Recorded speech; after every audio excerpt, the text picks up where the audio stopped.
for doing. And we were due a bit of luck. This is what I was telling several people in the stadium was, we're just due a bit of a bit of luck. We've had, our chances, but we just haven't taken them. And, this is going to be our night. And sure enough, we did have our chances. I mean, especially early on. You look at the first 20 minutes. I mean, could have easily been 2-0 up.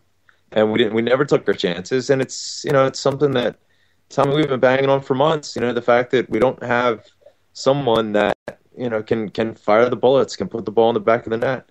And the best chance fell to our top defender. Our center half. It's our center half. He could have put it anywhere but there. I mean, it was easier to score than miss, and if I could just hit it straight to him for that bit. And that's the one just before they scored. The one the Ledley flung in for the corner. Ollie, he could have hit that 1 inch to the left, 1 inch to the right, and it's going to go in. It was a one spot in the goal that he hit it that the keeper had a chance to save it. At that point, I knew it wasn't going to be all night. And as soon as they scored, I mean, when you see that, you were like, it's just fucking written in the stars. You know what I mean? And it's dropped. I was just wanting us to score a goal. That was what I was wanting for my mate. I was like, and for you, G, I'm sitting there like that. I was sitting there for my mate. Thinking of people. I've got my mate there, you're there, and I'm like, people come from all over. Come on, Celtic, put on a fucking show. But from that point on, where the Celtic game, the second goal, the Celtic team just disappeared up their own arses. That was it. Game right over. You know what I mean? Tell you what. No, sorry. Go ahead. Cheers, Graham. I was just going to say, as everybody's been saying for the last few months, it really brought it home the other morning that we'll just not get a penalty box striker. Not only with the Van Dijk or whatever his name is chance, but the Borictor chance after 2 minutes, the one for the corner. No, I mean there was so many that a penalty box striker would have just knocked in. There was at least 3 or 4 chances that I would have said if we still had Hooper, we would have got at least a couple of goals. And it just showed it in a stark light that at this level, without someone who can actually put the ball in the back of the net, a 6-yard penalty box striker, you're not going to do anything. I think the penalties were showing up. We're not competing, mate, because we've not got that bit that's lacking, mate. It means we can't compete, isn't it, G? I mean, you're also putting far too much pressure on players like Chris Commons and James Forrest, who, have been out with injuries for quite some time. And if they bailed this out repetitively. I mean, you look back at the Carragandi game, you look back at a lot of the qualifiers trying to get into the Champions League. Chris Commons was such a huge part of that, and of course James Forrest scoring the goal that got us into the Champions League. But you can't rely on them time and time and time again to be the ones that are going to score the goals for you, because they're the ones that are meant. Those are the ones. Those are the players that are meant to create the chances, not put them away. Now you add in the fact that we haven't had Scott Brown in the middle of the park, and for me, Georgios Samaras is never a Celtic captain. He's the type of player that, when things go his way, he's an incredibly dynamic player. But if things just aren't just a bit off, his head drops and he's like, "Whoa, well, I tried my best, but it's just not going to come off." Scott Brown is not going to allow that. He's not going to accept that. And the other players feed off of that attitude. You could tell. I mean, Sammy, just repeatedly. I think that Sammy was done by twice. He's not that central type of center forward that. G-Man, hold on, the line's deteriorating. I'll phone you back. John, phone me back, will you? I'll phone you back. Right, stay there, crackpots. Skype does my threatening bits in. Right, we're having a good conversation here. Well, forgive me for the technical difficulties. We're running this on a budget, on a shoestring, on a crackpot shoestring. Tommy. Yes. Oh, you're back. Well done, bro. So we'll wait for John. He can phone in. So we're having a good discussion here, mate. So carry on, mate. So you had what I was saying was, in fairness to Sammy, I think that he was hard done by twice. I mean, he's not your out and out center forward that's going to run the channels and that's going to get on the end of the final balls and put the ball in the back of the net. He's much preferred on that left-hand flank. Now, why Samaras and Dirk Boerichter are on the park at the same exact time, I'll never know. I mean, I think it would have been much more optimal to have Boerichter on the right, Samaras on the left, and then have Stokes in the middle, because he's not ideal at just being that sort of clinical finisher in the middle, but he's the best that we got. Instead, we have Samaras being played out of position. Then you give him the armband. I mean, that's just being hard done by, in my opinion, twice. You're putting things on him that he's not capable of accepting. I mean, we can slag him all we want for his performance and for not fulfilling that function, but you can't teach a dog how to meow. He is the type of player that he is. So a lot of that blame needs to go to Lennon, to a certain extent. He's never a captain, and Lennon was put in that situation because Scott Brown picked up the 3-game suspension, but Lennon was also put in that position because of our board, and the spendthrift mentality where, we could go out and spend £2 million extra that additional to what we spent on Pookie and get a world-class striker. But what do? We passed on that, brought in Pookie, who we felt was better value. Well, I'm sorry, but value doesn't always mean less expensive. You just overpaid for a player. You could have had Johnny Russell, who's essentially the same type player, for about £2 million less than what we paid for Pookie. And if you combine both Stricker and Pookie, both of them have contributed the full sum of squat diddly shit. So they've just wasted that money. It's not a case of we've benefited the more value we're getting.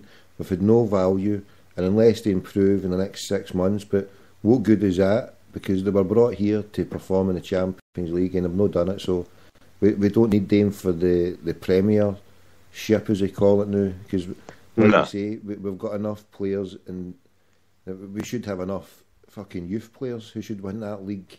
I mean, if they can't go out and find a team of 11 players under 21, 22 from Scotland and maybe a few scattered across the planet, I mean, if they can't do that and win this league with the amount they're spending, then you got to take a fucking hard look at that place there, because how well has it been run? I mean, Celtic fans say we've never had it so good and we're doing all well, but 4 trophies out of the last 15, failing to stop Rangers winning the league when they were bankrupt, going bust, out the window 3 years in a row. They be fucking handed them on a plate.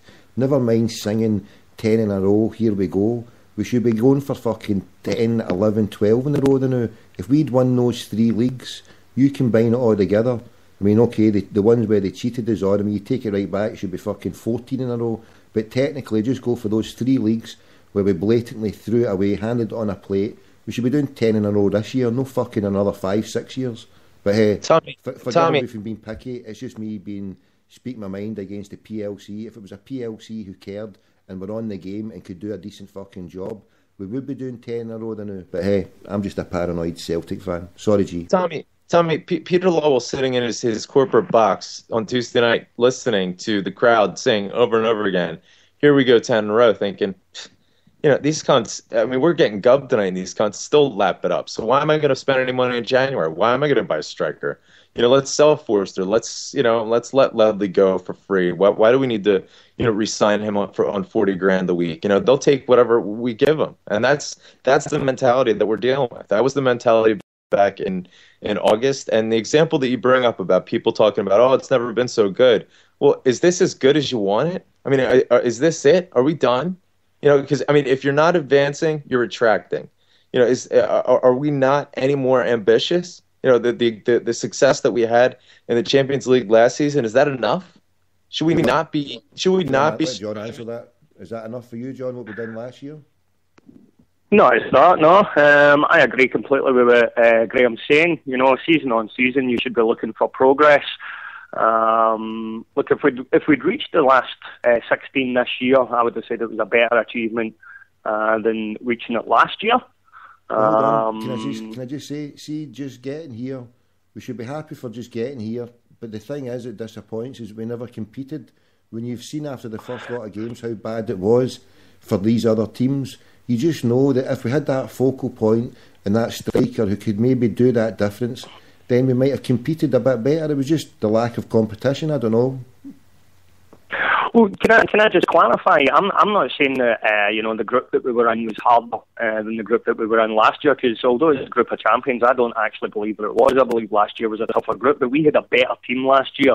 So that's why I was saying, I would have considered it a better, if not equal, achievement to last year if we had made the last 16. But like as Graham says, if you're not moving forward, or you're moving backwards, and especially at the European level, and to try and take out the spine of the team like we did and replace it with, all right, I'd say Van Dijk's better than Wilson, but when you're and Hooper are two glaring holes in the team, and to me, it doesn't even look as if we've tried to replace them. We've not bought another penalty box striker. We've bought Cookie, who, look, I think his movement looks good. I think he could turn into a player, but he's never going to be a penalty box striker. He's a different type of player.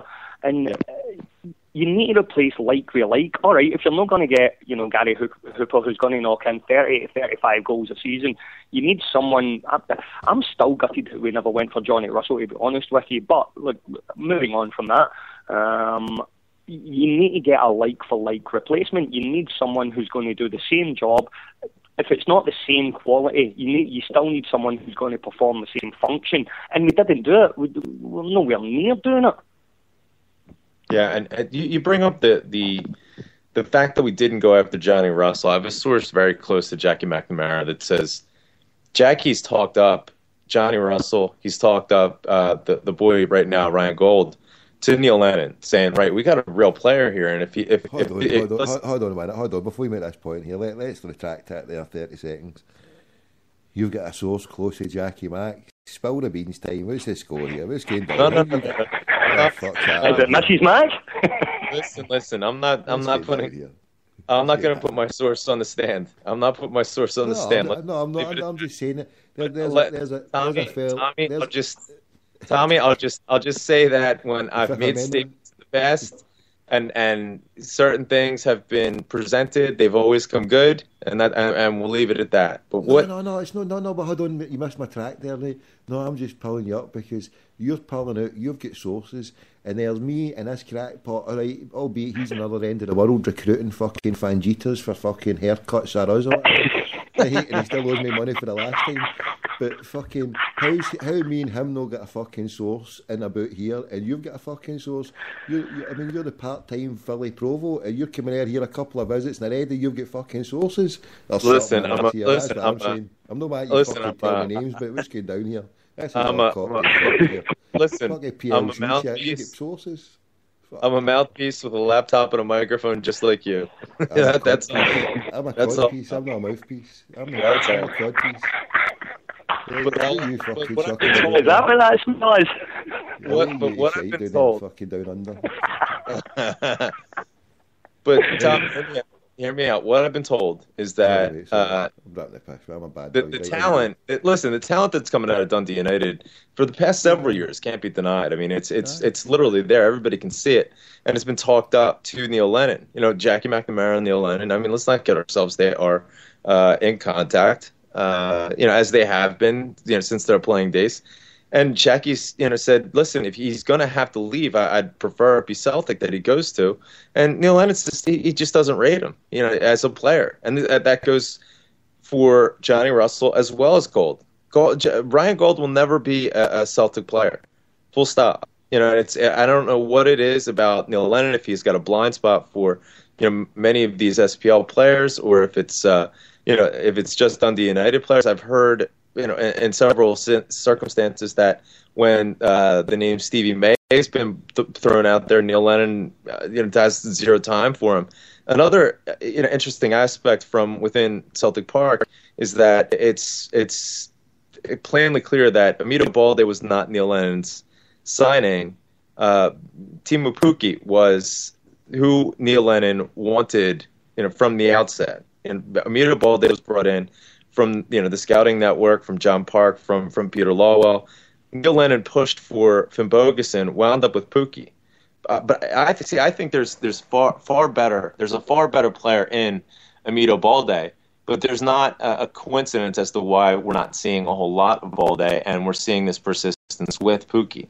There is a bit of a power struggle that's developing at Celtic Park, and it's a bit worrying, to be honest with you. You have a situation where Peter Law. Hold on, it's not as fucking half worrying how you sound more articulate and more up to date and with more fucking sources than a crackpot cunt like me and this fucking bandjeter over in fucking Melbourne. You're more clued up than any cunt here. What's going down? This is a takeover. Tommy,